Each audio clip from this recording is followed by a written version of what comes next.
रखते गए और उसको विकास करते। किसान की विरासत, धरती के वनस्पति संसाधन, एक अधिकार जिसका दुनिया भर के देश करते हैं सम्मान।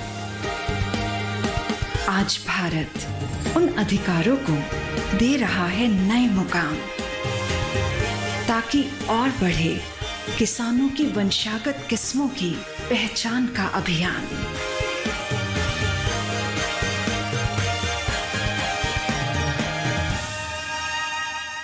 नमस्कार, आप देख रहे हैं दूरदर्शन किसान। हमारी खास पेशकश कृषि दर्शन में स्वागत है आप सभी का। मैं हूं आपके साथ अदिति शर्मा। किसान भाइयों बहनों, हमारे इस कार्यक्रम में हम 3 सेगमेंट्स आपके लिए लेकर आते हैं: विज्ञान और किसान, कृषि स्टार्टअप और फार्मिंग इंडिया। और इन तीनों ही सेगमेंट्स के जरिए कृषि जगत से जुड़ी अहम जानकारियां आप तक पहुंचाई जाती हैं। बता दें, आज के कार्यक्रम में बात होगी कृषि शिक्षा से हो रहे विकास और विस्तार की। मुलाकात होगी सफल किसान अशोक कुमार से और फिर सरकार की कुछ अहम योजनाओं पर भी आपको जानकारी देंगे। तो फिर आइए आज के हमारे इस कार्यक्रम की शुरुआत करते हैं।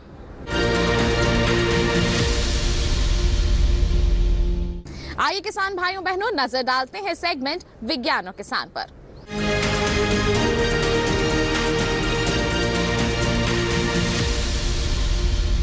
हमारे देश में अगर हम कृषि की बात करें तो नाता बहुत ही पुराना है। हमारा देश कृषि प्रधान देश जो कहलाता है, लेकिन अब कृषि के क्षेत्र में बदलाव हो रहा है, विकास और विस्तार हो रहा है। और इसके पीछे एक अहम कारण है कृषि शिक्षा। जी हाँ, कृषि शिक्षा ने इस क्षेत्र में कई बदलाव लाए हैं। किस तरह के सकारात्मक बदलाव देखने को मिल रहे हैं और किस तरह के कदम उठाए जा रहे हैं, आइए आपको विस्तार से बताते हैं सेगमेंट विज्ञान और किसान में।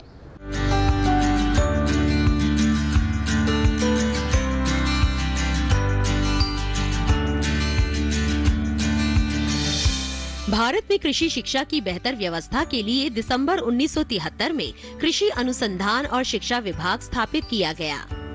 एक ऐसा विभाग जिसका काम ही कृषि अनुसंधान और शिक्षा को बढ़ावा देना है। आपको जानकर हैरानी होगी कि भारतीय कृषि अनुसंधान परिषद यानी ICAR जैसा इदारा भी इसी के अंतर्गत काम करता है। इसके अलावा इम्फाल में मौजूद केंद्रीय कृषि विश्वविद्यालय यानी CAU भी इसी के अधीन है। ये दोनों स्वायत्त निकाय है और इनका प्रशासनिक नियंत्रण कृषि अनुसंधान और शिक्षा विभाग के अधीन ही आता है।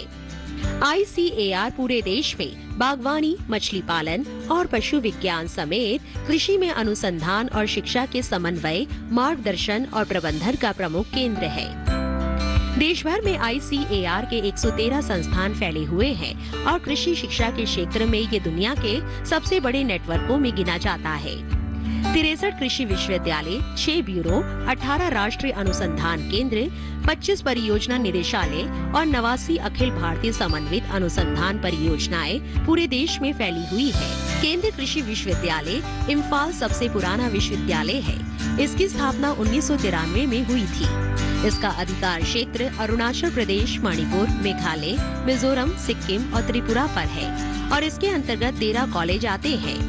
इनके अलावा 4 डीम्ड यूनिवर्सिटीज भी देश में मौजूद है। ICAR का कहना है कि कृषि शिक्षा को बढ़ावा देने और छात्रों को इस ओर आकर्षित करने के लिए अलग अलग स्तर पर कई तरह की राष्ट्रीय और अंतर्राष्ट्रीय छात्रवृत्ति दी जा रही है। हमारे देश में जितने भी कृषि और पशु वैज्ञानिक हैं, वो इसी शिक्षा तंत्र से निकले हैं और सभी वैज्ञानिक किसी न किसी रूप में भारतीय कृषि विकास में योगदान दे रहे हैं। नई शिक्षा नीति में कृषि शिक्षा पर भी ध्यान दिया गया है। खास तौर से कृषि और उससे जुड़े व्यवसायों में उत्पादकता बढ़ाने के लिए क्षमता और गुणवत्ता विकास इसकी प्राथमिकताओं में शामिल है। इस काम के लिए कुशल स्नातकों, तकनीक के माहिरों और नवाचार अनुसंधानकर्ताओं की जरूरत होगी। नई शिक्षा नीति कृषि बाजार के प्रसार से जुड़ी तकनीक को भी बढ़ावा दे रही है। इसके अलावा सामान्य शिक्षा के साथ ऐसे कार्यक्रम तैयार किए जाने की बात हो रही है जिनसे कृषि और पशु विज्ञान के पेशेवरों की संख्या में तेजी से बढ़ोतरी हो। ये ऐसे पेशेवर होंगे जिनके पास स्थानीय और पारंपरिक ज्ञान तो होगा ही, उत्पादकता में कमी, जलवायु परिवर्तन और बढ़ती जनसंख्या के लिए पर्याप्त भोजन उपलब्ध कराने जैसे ज्वलंत मुद्दों पर भी जानकारी होगी।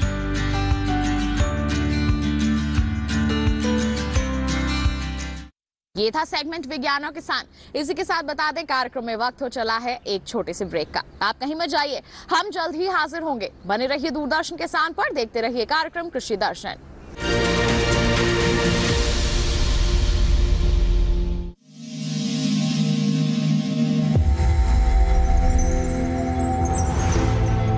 आत्मनिर्भर किसान भारत की शान। उत्पादन में आत्मनिर्भर होने के साथ साथ फसल की कटाई के उपरांत उपज की हानि को रोकने, ग्रामीण क्षेत्रों में रोजगार सृजन करने और बीज से बाजार तक के विजन को मजबूती देने के उद्देश्य से 1 वर्ष पूर्व माननीय प्रधानमंत्री श्री नरेंद्र मोदी जी ने एक महत्वाकांक्षी केंद्रीय योजना एग्रीकल्चर इंफ्रास्ट्रक्चर फंड की शुरुआत की। इस आधुनिक इंफ्रास्ट्रक्चर से कृषि आधारित उद्योग लगाने में एक बहुत बड़ा बदलाव आएगा और बहुत बड़ी गति आएगी। साथियों, अब हम उस स्थिति की तरफ बढ़ रहे हैं जहां गांव के कृषि उद्योगों से फूड आधारित उत्पाद शहर जाएंगे और यही तो आत्मनिर्भर भारत अभियान का संकल्प है। एग्रीकल्चर इंफ्रास्ट्रक्चर फंड से पात्र लाभार्थी गोदामों का निर्माण कर सकते हैं, छटाई या ग्रेडिंग इकाई, पैकिंग हाउस, सप्लाई चेन और कोल्ड चेन जैसी सुविधाएं या फिर प्राथमिक कृषि प्रसंस्करण केंद्र की स्थापना कर सकते हैं। इस योजना के तहत पात्र लाभार्थियों को 2 करोड़ रुपए तक के ऋण पर अधिकतम 7 वर्ष के लिए ब्याज में 3% तक की छूट दी जा रही है। ऋण पुनर्भुगतान के लिए 6 महीने से 2 वर्ष तक मोरेटोरियम की सुविधा भी उपलब्ध है। इस योजना ने अब तक सफलता की कई मिसालें कायम की हैं, जैसे कि मध्य प्रदेश के लाभार्थी श्री विपिन त्रिपाठी ने एग्रीकल्चर वेस्ट से बायोफ्यूल बनाने का इनोवेटिव प्राइमरी प्रोसेसिंग सेंटर लगाया है। लोन मिलने की वजह से हम समय पर सारी मशीनों का प्रोक्योरमेंट और सारा सिविल वर्क टाइम पे करवा पाए, जिससे ये प्रोजेक्ट को लगाना संभव हो पाया। राजस्थान के लाभार्थी श्री यशवर्धन मुंद्रा ने सॉर्टिंग एंड ग्रेडिंग यूनिट लगाकर रोजगार के अवसर पैदा किए हैं। कर्नाटक की महिला उद्यमी श्रीमती ममता वी ने प्राइमरी प्रोसेसिंग सेंटर लगाकर प्रगति की नई राह चुनी है। ಸಣ್ಣ ಪುಟ್ಟ ಉದ್ಯಮಿಗಳನ್ನ ಮತ್ತಷ್ಟು ಅಗ್ರಿಕಲ್ಚರಲ್ಲಿ ಹೆಚ್ಚು ನಾವು ಇನ್ನಷ್ಟು ಸಾಧನೆ ಮಾಡಲಿಕ್ಕೆ ಕಾರಣಕಾರಕವಾದಂತ ಈ ಅಗ್ರಿಕಲ್ಚರಲ್ ಇನ್ಫ್ರಾಸ್ಟ್ರಕ್ಚರ್ ಫಂಡ್ ಇಂದ ನಮ್ಮ ಇನ್ನಷ್ಟು ಯೋಜನೆಗಳು ಆಯೋಜನೆಗಳು ಉತ್ತಮಗೊಂಡಿದೆ। राजस्थान के लाभार्थी श्री दिनेश भट्टर ने जीरे की प्रोसेसिंग यूनिट लगाकर आसपास के ग्रामीणों को आत्मनिर्भरता प्रदान की है। महाराष्ट्र के लाभार्थी श्री अनूप कुमार मोहता ने वेयर हाउस बनाकर अन्न भंडारण को सुनिश्चित किया है। आज देश के कोने कोने से किसान, कृषि उद्यमी, किसान उत्पादक संघ, प्राथमिक कृषि सहकारी समितियां, स्वयं सहायता समूह और कृषि उपज मंडियां इस योजना का लाभ उठा रहे हैं।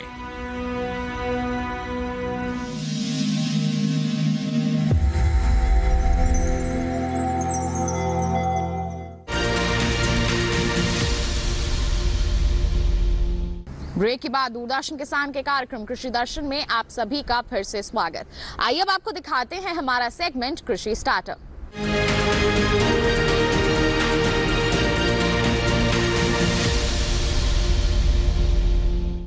आज के हमारे सेगमेंट में मुलाकात करवाएंगे हमारे एक सफल किसान से जो मशरूम की खेती करते हैं। बता दें आपको, दिल्ली के निवासी हैं ये और इनका नाम है अशोक कुमार। काफी अच्छे स्तर पर मशरूम की खेती कर रहे हैं और सफलता हासिल किए हुए हैं। आइए इनसे मुलाकात करते हैं और जानते हैं इनकी कामयाबी की दास्तान।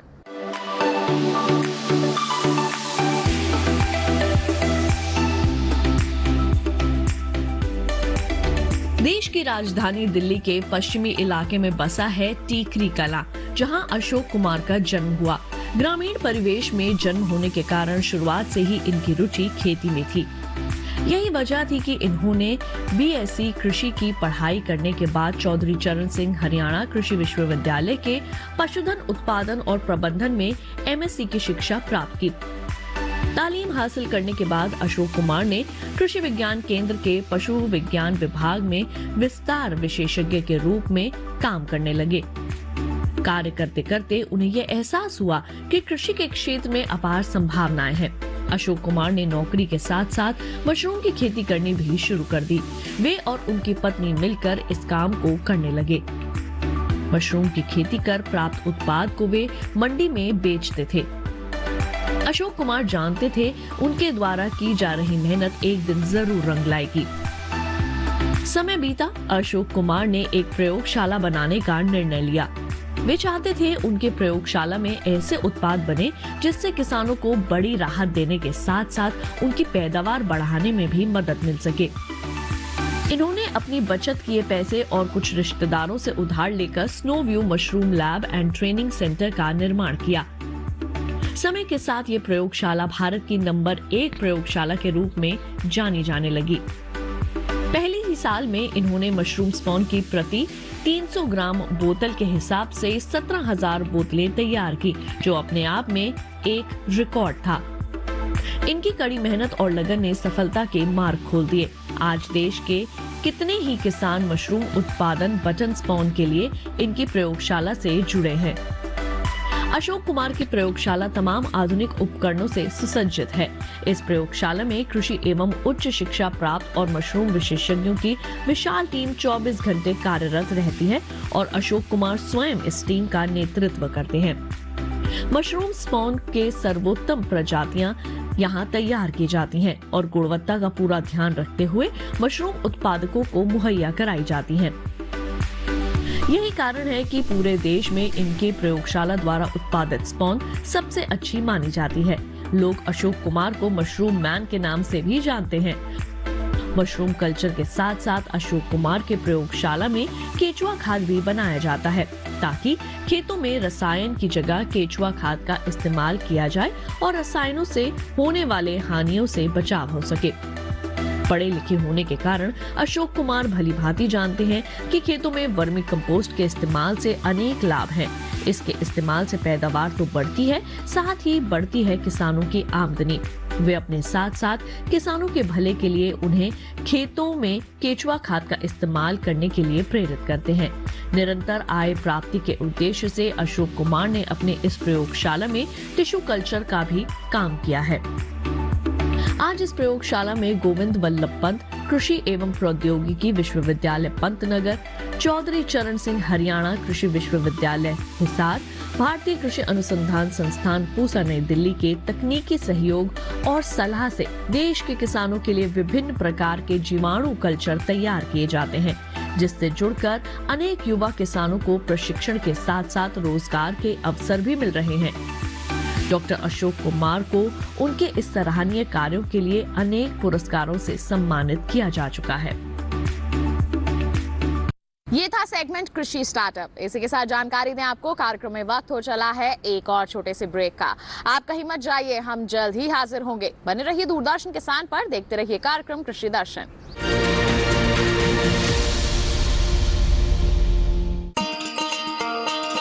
किसान भाइयों गांठ बांध लो, गांठ बांध लो, बात बहुत है काम की, समृद्धि के पैगाम की। मिट्टी के मिजाज को समझो, मिट्टी के हर राज को समझो, मिट्टी की तुम जांच कराओ, मुफ्त सॉइल हेल्थ कार्ड ले जाओ। कभी मुनासिब बीज लगाओ, सही किस्म की खाद ले आओ, जितनी जरूरी उतनी डालो, सही मात्रा खुद पहचानो, इसको अपना मंत्र बना लो, मिट्टी की सेहत को जानो। बात बहुत है काम की, कम लागत अधिक वरदान की, किसान भाइयों गांठ बांध लो। आज ही मिट्टी की जांच कराएं, राज्य सरकार के कृषि अधिकारी से संपर्क करें और मुफ्त में सॉइल हेल्थ कार्ड पाएं। कृषि और किसान कल्याण मंत्रालय द्वारा किसान हित में जारी। ब्रेक के बाद दूरदर्शन किसान के कार्यक्रम कृषि दर्शन में आप सभी का फिर से स्वागत। आइए अब नजर डाल लेते हैं हमारे सेगमेंट फार्मिंग इंडिया पर।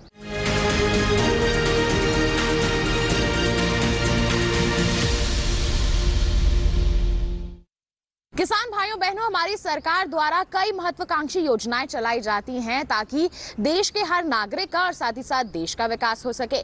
यहाँ पर अगर हम बात करें प्रधानमंत्री फसल बीमा योजना की, तो बहुत ही अच्छी पहल है ये हमारी सरकार की। हमारे किसानों को आर्थिक सहायता मुहैया कराती है। जी हाँ, प्राकृतिक आपदा के चलते अगर कोई नुकसान हो जाए, कोई क्षति हो जाए तो उसकी भरपाई होती है, लेकिन सही समय पर आपको इसके लिए पंजीकरण करवाना होता है। तो क्या रहती है प्रक्रिया, आइए आपको बताते हैं विस्तार से हमारे सेगमेंट फार्मिंग इंडिया में।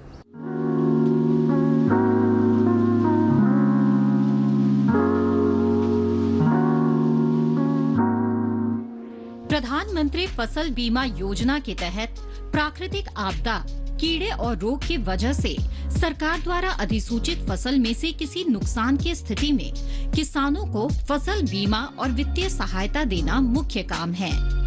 इसके अलावा किसानों की खेती में रुचि बनाए रखने के प्रयास एवं उन्हें स्थायी आमदनी उपलब्ध कराना भी इस योजना का उद्देश्य है। कृषि के क्षेत्र में दिनों दिन हो रहे बदलाव और नई आधुनिक पद्धतियों को अपनाने के लिए प्रोत्साहित करना भी इस योजना का एक उद्देश्य है। इस योजना के अंतर्गत प्राकृतिक आपदाओं के कारण खराब हुई फसल के मामले में बीमा प्रीमियम बहुत कम रखा गया है। किसानों को खरीफ की फसल के लिए 2% प्रीमियम और रबी की फसल के लिए 1.5% प्रीमियम का भुगतान करना पड़ता है। इस योजना का लाभ उठाने के लिए कुछ किसान कुछ विशेष बातों का ख्याल रखें। जैसे फसल की बुआई के 10 दिनों के अंदर प्रधानमंत्री फसल बीमा योजना का फॉर्म भरना जरूरी होता है।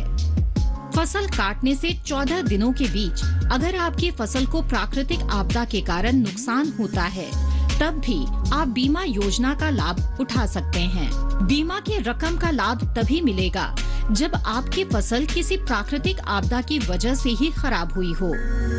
किसान प्रधानमंत्री फसल बीमा योजना के लिए ऑफलाइन और ऑनलाइन दोनों तरीके से फॉर्म भर सकते हैं। अधिक जानकारी के लिए किसान नजदीकी बैंक की शाखा में जाकर फसल बीमा योजना का फॉर्म भर सकते हैं और इस योजना का लाभ उठा सकते हैं। किसानों के हित के लिए केंद्र सरकार द्वारा नित नए नियम और योजनाएं बनाई जा रही है। ऐसे में साल 2016 में प्रधानमंत्री फसल बीमा योजना भी सरकार द्वारा चलाई जाने वाली योजना है, जिससे किसानों की सहूलियत और बेहतर विकास होने में मदद मिल सके। बीते सालों में इस योजना का लाभ उठाकर किसानों ने और भी मजबूती के साथ कृषि में अपना योगदान देकर सफलता हासिल की है। इस योजना का उपयोग कर भारत के लगभग हर प्रदेश के किसान काफी हद तक लाभान्वित हुए हैं। साथ ही साथ अपनी आय दुगनी करने में भी इन्हें इस योजना के जरिए मदद मिली है। मृदा स्वास्थ्य कार्ड योजना सरकार की एक अनूठी पहल है, ये जानने की कि हमारे खेत की जो मिट्टी है उसकी सेहत कैसी है। अब खेत की मिट्टी अच्छी होगी, उसकी सेहत अच्छी होगी, तभी तो हमारी फसल अच्छी गुणवत्ता वाली हमें मिल सकेगी। इसके लिए हमारी सरकार ने इस योजना की शुरुआत की है। इसके तहत एक स्वास्थ्य कार्ड बनाया जाता है। अब किस तरह से आप स्वास्थ्य कार्ड बनवा सकते हैं, नमूना किस तरह से ले सकते हैं, आइए विस्तार से आपको बताते हैं हमारे सेगमेंट में।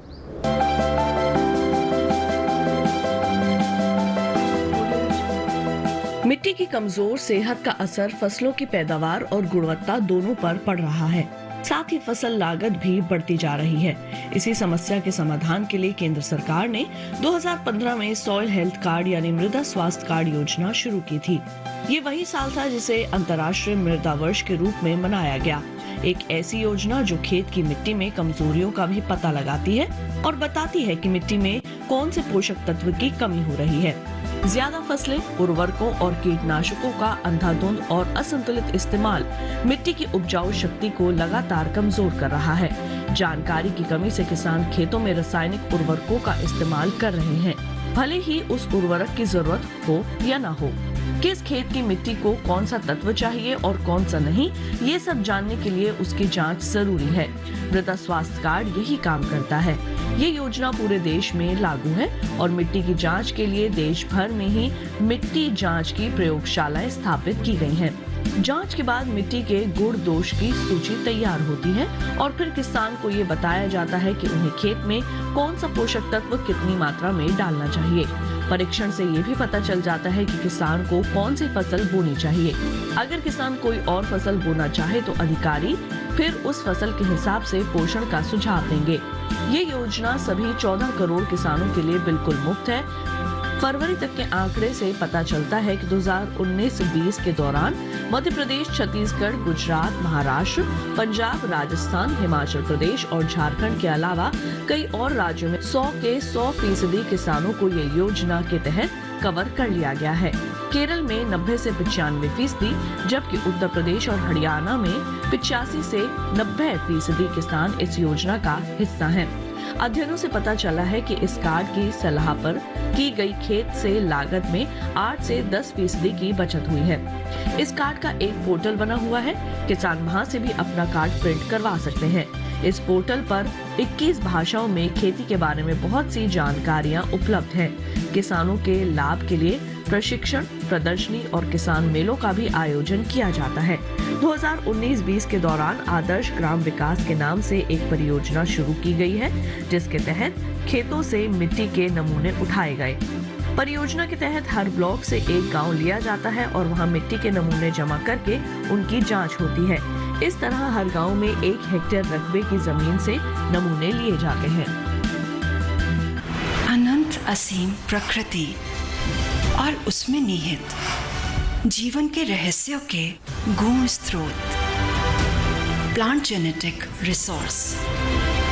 अपनी बायोडायवर्सिटी के संरक्षण और संवर्धन के लिए भारत पूरी तरह संवेदनशील है। वैज्ञानिक दृष्टि और समृद्ध कृषि परंपरा के साथ भारत जैविक विविधता के संरक्षण के लिए प्रतिबद्ध है।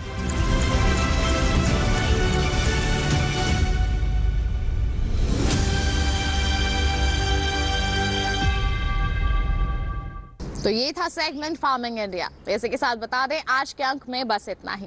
उम्मीद है जितनी भी जानकारियां आज के कार्यक्रम के माध्यम से आप तक पहुंचाई गई हैं सभी आपके लिए लाभकारी साबित हुई होगी। एक विशेष जानकारी और आपके लिए, हमारा ये कार्यक्रम आप दोबारा देख सकते हैं। टीवी स्क्रीन पर दिखाई जा रहे इस QR कोड को स्कैन करके आप सीधा पहुंचेंगे हमारे YouTube चैनल पर।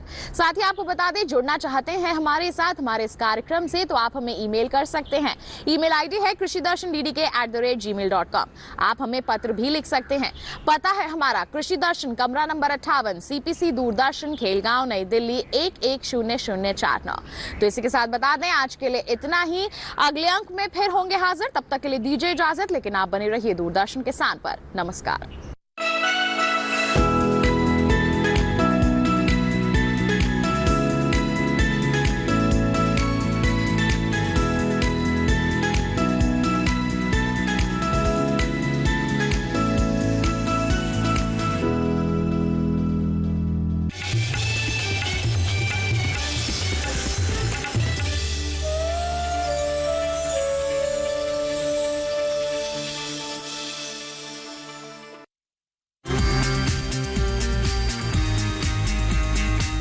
Our guest today on this special episode of The Journey. ये जो बेस माननीय प्रधानमंत्री बना रहे हैं, you are born to make the difference. Your program says it's a journey. It's the startup India. Do not go abroad. 10 more years. 75 years into India's vibrant democracy.